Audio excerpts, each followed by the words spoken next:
Assalamualaikum warahmatullahi wabarakatuh. Nama saya Madam Elviani, nomor absen 04 dari kelas 12 IPA 4. Kali ini saya akan menjelaskan tentang latar belakang masa Orde Baru, kebijakan-kebijakan masa Orde Baru, positif dan negatif masa Orde Baru, dan akhir dari periode Orde Baru.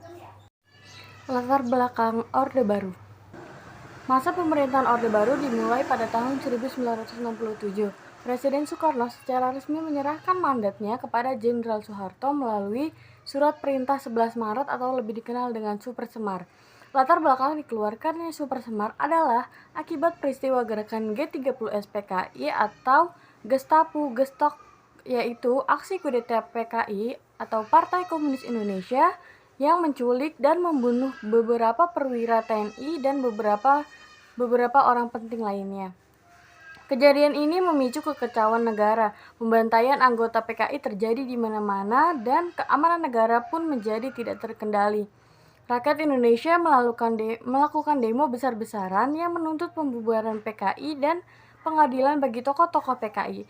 Melalui bantuan Angkatan 66, masyarakat Indonesia mengajukan Tritura atau 3 tuntutan rakyat, yaitu yang pertama adalah menuntut pemerintah untuk membubarkan PKI beserta organisasi-organisasi pendukungnya seperti Gerwani, Lekra, BTI, Pemuda Rakyat, dan sebagainya. Yang kedua adalah menuntut pemerintah untuk melakukan pembersihan Kabinet Dwi Kora atau Dwi Komando Rakyat dari unsur-unsur PKI seperti Wakil Perdana Menteri, Menteri 1, Dr. Andes Subandrio.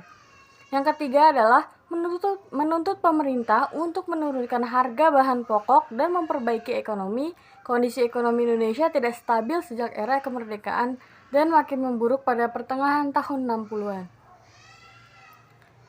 Presiden Soekarno menanggapi tuntutan tersebut dengan melakukan reshuffle pada Kabinet Dwi Kora.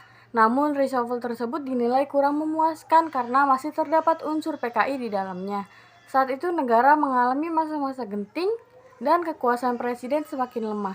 Akhirnya pada tanggal 11 Maret 1966, Soekarno mendatangani surat pertunjukan Soeharto sebagai Presiden RI yang kedua yang dikenal dengan Super Semar. Soeharto secara resmi diangkat menjadi Presiden RI kedua pada 22 Februari 1967 melalui ketetapan MPRS nomor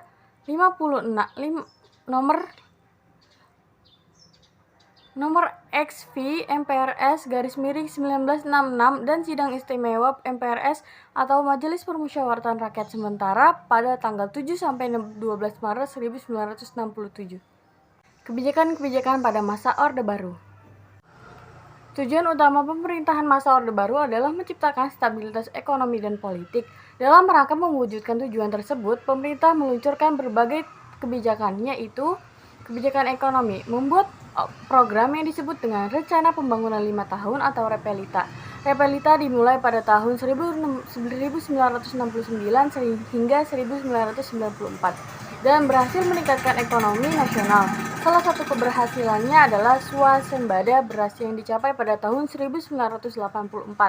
Kebijakan yang selanjutnya adalah pemerintah melaksanakan program trilogi pembangunan demi pemerataan ekonomi bagi seluruh rakyat Indonesia.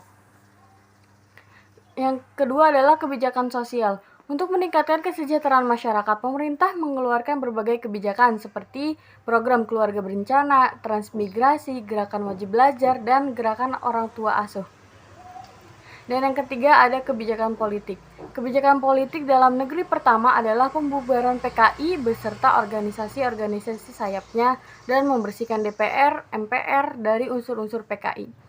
Pemilu pada masa Orde Baru pertama kali dilakukan pada tahun 1971. Pemerintah kemudian menyederhanakan partai politik dari 10 menjadi 3, meresmikan peran militer dalam pemerintahan atau Dwi Fungsi ABRI, serta mewujudkan penataran P4, pedoman, penghayatan, dan pengamalan Pancasila bagi masyarakat. Irian Barat dan Timor Timur disahkan sebagai wilayah kekuasaan NKRI lewat perjanjian dan konfrontasi. Pemerintah juga menggagas berdirinya ASEAN setelah sebelumnya mengakui negara Singapura, memulihkan hubungan dengan Malaysia atau bermusuhan pada masa Orde Lama, dan kembali menjadi anggota PBB pada tahun 1967 setelah keluar pada tahun 1965. Dampak positif dan negatif dari masa Orde Baru. Dampak positif dan negatif Orde Baru. Dampak positifnya adalah masa pemerintahan yang lama membuat pembangunan menjadi berkesinambungan. Program pemerintah bernama Pelita atau Pembangunan 5 tahun terus-menerus menyambung mulai dari Pelita 1 hingga Pelita 4 sehingga hasilnya bisa dirasakan oleh masyarakat. Dampak yang kedua adalah pembangunan 5 tahun selama 32 tahun banyak menitik beratkan pada sektor pertanian mengingat negara Indonesia adalah negara agraris. Hal ini sempat membuahkan hasil manis di mana Indonesia bisa bersuasembada beras. Dampak yang ketiga adalah dampak dari swasembada beras ini adalah makin sejahteranya para petani di desa. Hal ini otomatis menurunkan angka kemiskinan di Indonesia. Dampak yang selanjutnya adalah penyebaran pusat kesehatan masyarakat atau puskesmas di hampir semua wilayah di Indonesia membuat masyarakat mudah mendapatkan pelayanan kesehatan. Dampak negatif. Yang pertama, dampak negatifnya adalah pemerintah bersifat otoriter sehingga semua kegiatan masyarakat diatur oleh tindakan pemerintah Orde Baru dalam politik negeri. Akibatnya masyarakat tidak bisa seleluasa dalam berkarya. Dampak negatif yang kedua adalah pada masa Orde Baru, atmosfer politiknya tidak sehat karena hanya ada satu partai lambang kekuasaan absolut, sedangkan yang dua hanya sebagai pertambahan saja agar Indonesia disebut sebagai negara demokrasi. Hal ini berdampak pada gagalnya pendidikan berpolitik pada masa itu. Dampak negatif selanjutnya adalah perwakilan rakyat hanya sebagai lambang saja karena pada dasarnya hanya untuk melanggengkan kekuasaan saat itu. Dampaknya rakyat Indonesia tidak bisa memilih presiden yang sesuai dengan hati nuraninya. Dan dampak negatif yang terakhir adalah di bidang ekonomi, orang-orang tertentu yang berada di lingkungan sekitar para penguasa akan bisa menikmati kemudian berbisnis hingga menggurita. Korupsi, kolusi, dan nepotisme merajalela di mana-mana. Dampaknya orang-orang menghalalkan berbagai cara agar tujuannya tercapai. Akhir dari masa Orde Baru. Berakhirnya masa Orde Baru di Indonesia ditandai dengan adanya krisis ekonomi yang melanda sejak tahun 1997.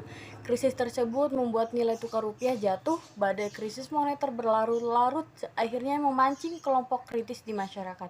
Kelompok kritis menilai permasalahan ekonomi ini bertumpu pada kesalahan urus pemerintah Orde Baru. Situasi yang awalnya hanya berupa krisis ekonomi berkembang menjadi krisis kepercayaan. Kepercayaan terhadap pemerintah menurun sehingga memicu kerusuhan, demonstrasi besar, bahkan penjarahan terutama di Jakarta. Kemarahan masyarakat, terutama di kalangan mahasiswa, semakin menjadi-jadi setelah Soeharto dicalonkan kembali menjadi Presiden Republik Indonesia pada pemilu ke-6.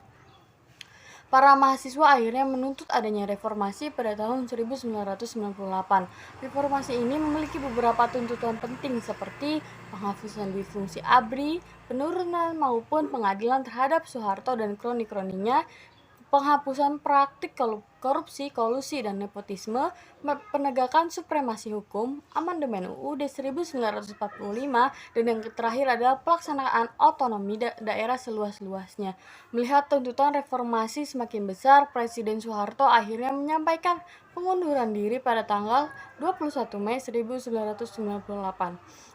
Berakhirnya masa jabatan Soeharto inilah yang menjadi tanda runtuhnya Orde Baru dan berganti menjadi era reformasi. Sekian dari saya, kurang lebihnya mohon maaf. Wassalamualaikum warahmatullahi wabarakatuh.